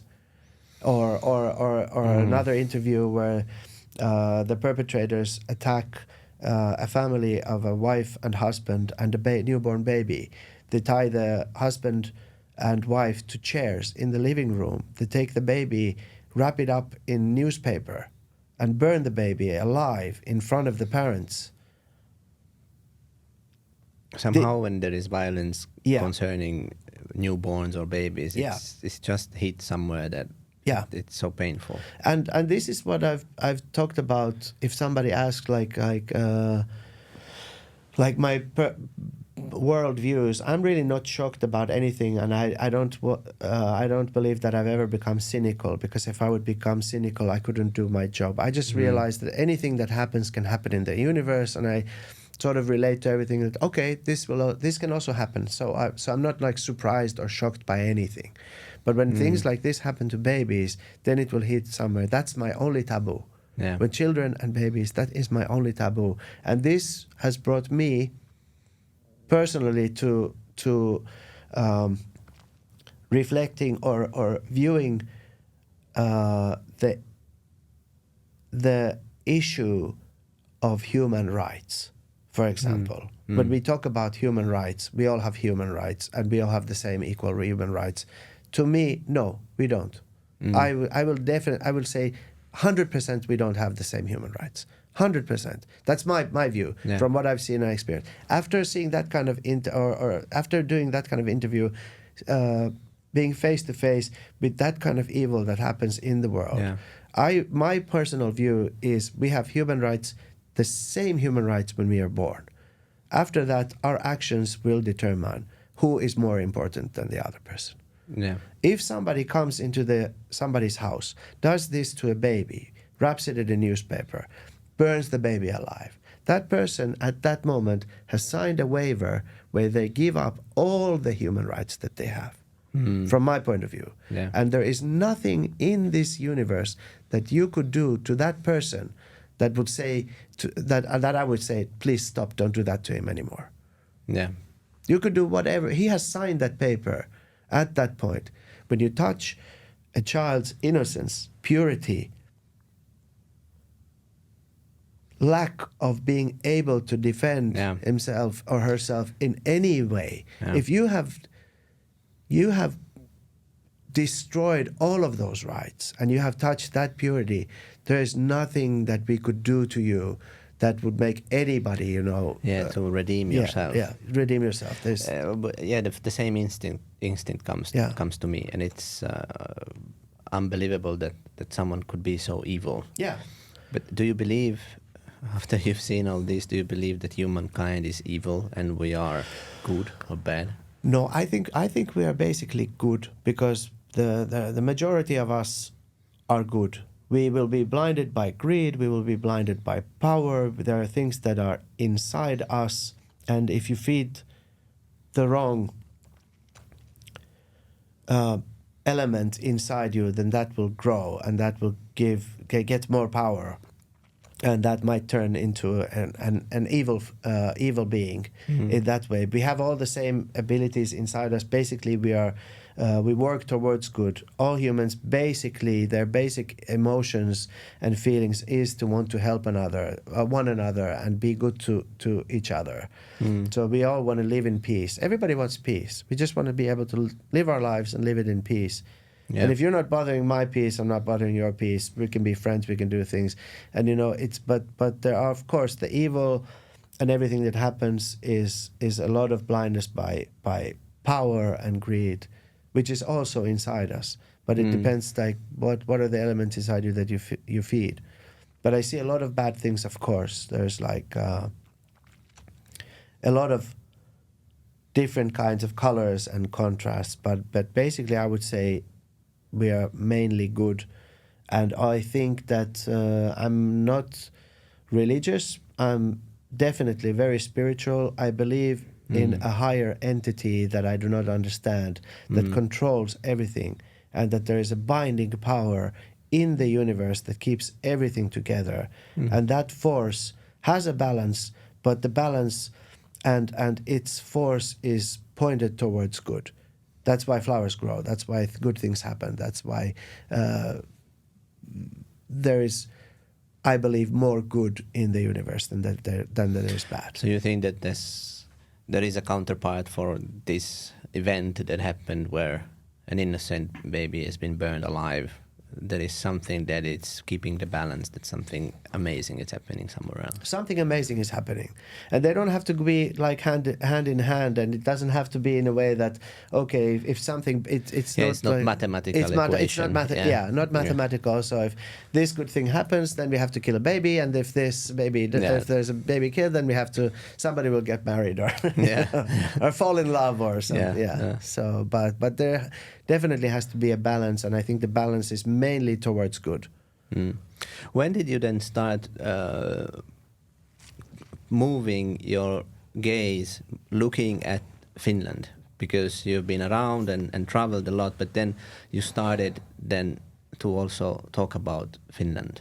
And making documentaries about Finland and Finnish problems, hidden, unspoken stuff. That happened actually in so everything that if I look back, everything is connected. So this is like this happened because of this, and this happened because of this, and then we did kill Arman because of this, and when we did kill Arman, I saw what's going on in the world, so I wanted a new series where we can put those elements in the new series, and then I'm traveling back and forth between all of these things that I'm seeing around the world, and always coming back to Finland, going there, coming back to Finland, and realizing going to therapy a while to unpack all that. And going to therapy a while to unpack. And I totally understand why. Yeah, and then also realizing that hey, the same problem of unhoused people or people without shelter or people without this, it's actually in Finland also.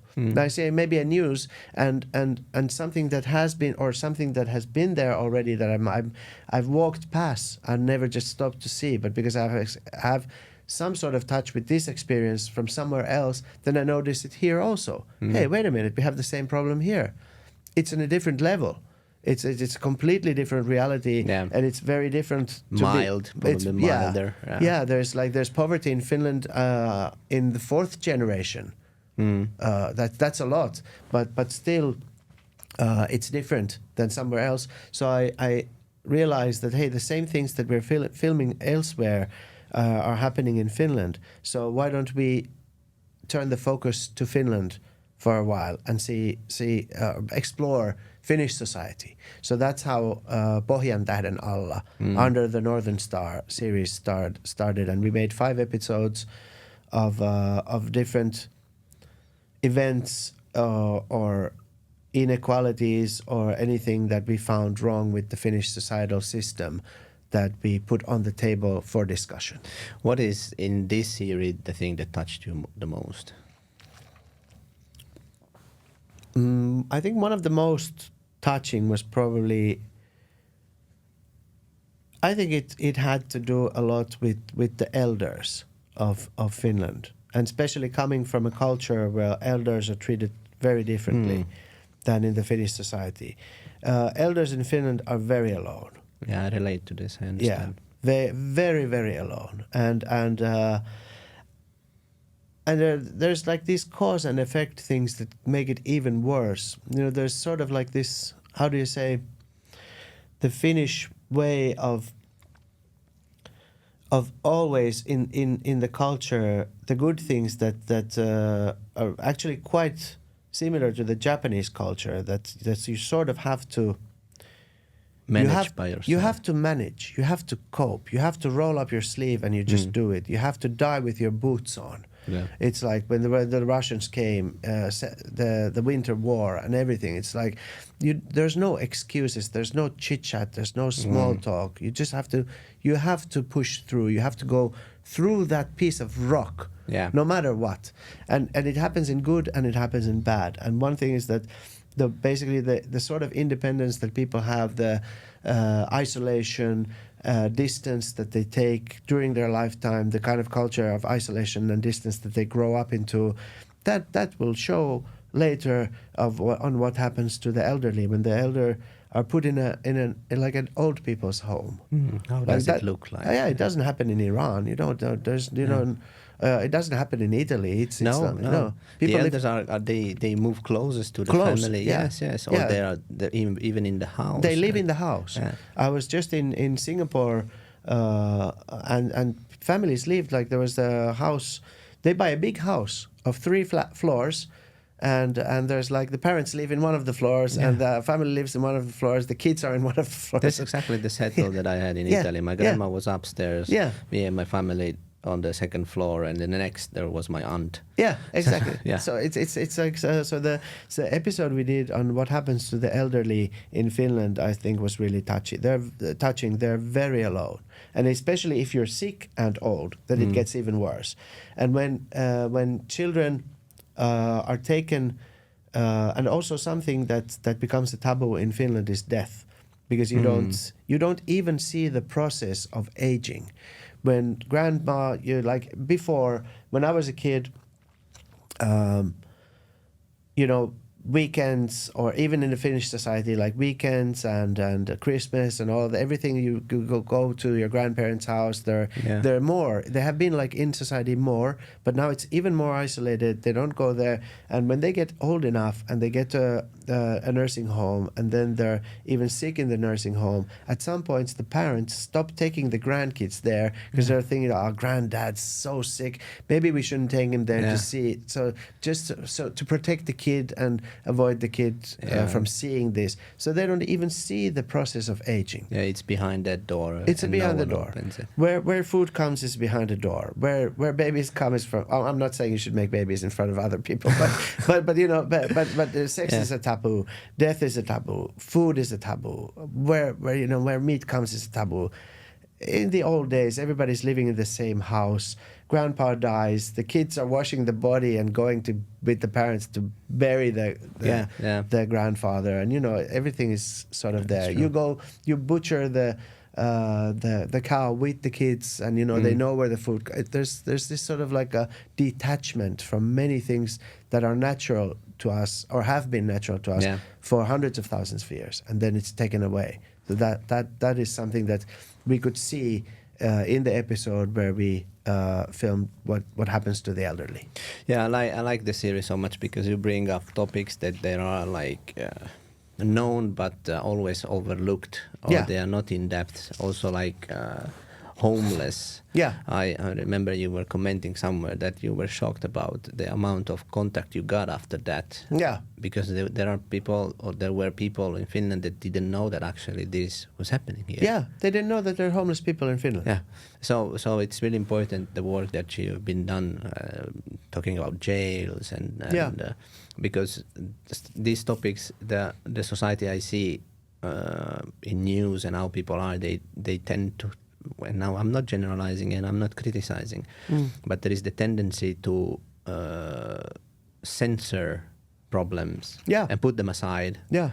And of course, politicians have to deal with it, and there are social workers. There is all a structure that's behind that, but rather focus on other things than these problems. And your series has shown and helped to bring these topics to everyone. Yeah. Yeah. To understand. Thank you. I think that basically every episode that we have made, even in Kill Arman, because if there's cultural issues, but since then till now, every topic we have discussed can be seen as an alternate reality that most of us just walk by and we don't stop to look at. So we are busy. We have stuff to do. And So we like to put that on the table and say, let's talk about this. Yeah. Do you believe in love? Definitely, yes. And I think it's a really, really complex thing in a way to explain that what it is. Mm-hmm. It's like super complex, because I think it can be moments. I think it's emotions, it's moments. It has a lot to do with peace. I think it has its own madness, of course, and it has its own melancholy. But at best, that's the side of your head. Yeah. And at its best, it's the balance of everything in between, of the feelings. The connection, yeah. Because I want you now to end. We have to end this podcast one time or another, because we are almost 2 hours in, and I love this conversation. I would Me go too, forever if I could. Thank you. But listeners sometimes have criticized the length of my conversation. So, in the story you were telling about this terrible story about the acid, for example, there is anyway there a woman that suffered a trauma and then had to accept the man back. But there is there a woman who has dedicated a certain kind of love towards the daughter. So I think that I understand why you have to unpack things you see, because there is probably not, seldomly there would be everything bad. There are signs of good and sign of love or good feelings mixed together with also tremendous stories and tragedies, because anyway that mom towards that kid might have a certain kind of bond, and I guess you have seen also the dynamics between the men and the women, this terrible hate, but also the most likely the mom and the daughter had a special relationship between each other. Yes. Can you tell, and so we end this podcast with a good and bright note and feelings, some story that touched you on the opposite spectrum, on what is being humanity, love, connection, something that it's inspirational in that sense, because you didn't become a cynical person. Of course, because you want you are curious and you want to continue your work, but I guess also that part of love and human kindness, you got to fill that bucket also through all these experiences, because you've seen a lot of people helping others and putting themselves aside for others, and so tell us something that revives our spirit with showing how good humankind can be.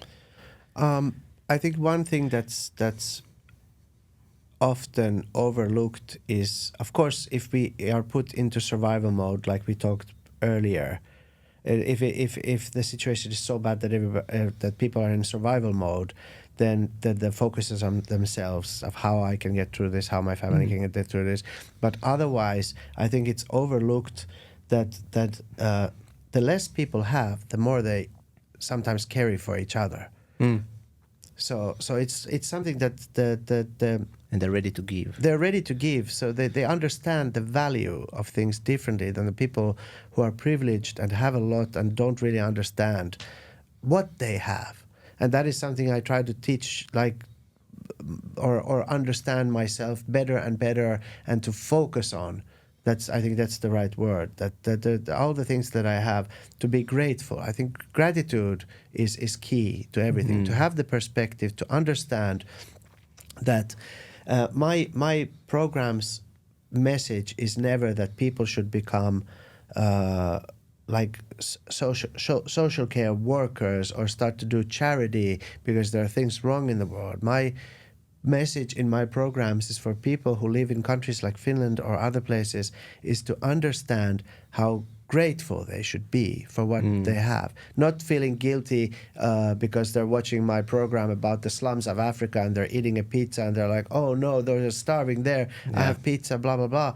No, just realize that you're grateful to have that pizza, and if you understand how grateful you are, you can help someone else, because the people over there that I see that don't have much, they take care of each other, they help each other all the time, and anything that they can, they will give to others also, because they understand how difficult the life of that other person is, because they're in the same boat.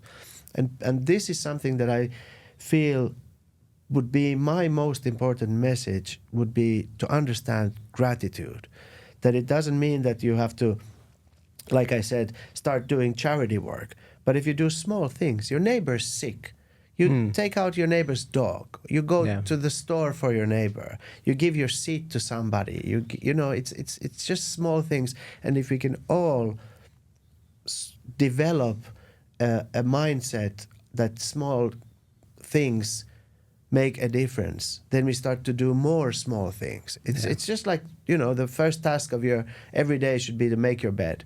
It's a really small thing, but when you do it, you know, it's the first thing that you did, and it's a good thing. and it's just made of all the things that matter. It's in my work, or is it in tailoring, or is it in art? It's in the small details, and it goes for life. You are grateful for the small, for even the small things that you have. That will give you enormous power to understand things in a greater way and be of help to other people. I think gratitude is the key. Yeah, it's really powerful. It's true. Arman, you are thoughtful, deep, fun, inspirational. I really enjoyed this talk. Thank you so much. Mixed emotions here and there, but this was really fun. This was great. Thank you for coming here. Thank you so much for having me. We can have the next conversation on all the opposite things that you said there, which would be the like we said in the beginning, the yin and yang inside me. So there's the bright side and then there's the dark side. We can go to the dark side next time. All right. Thank you. Thank you. Bye. Bye.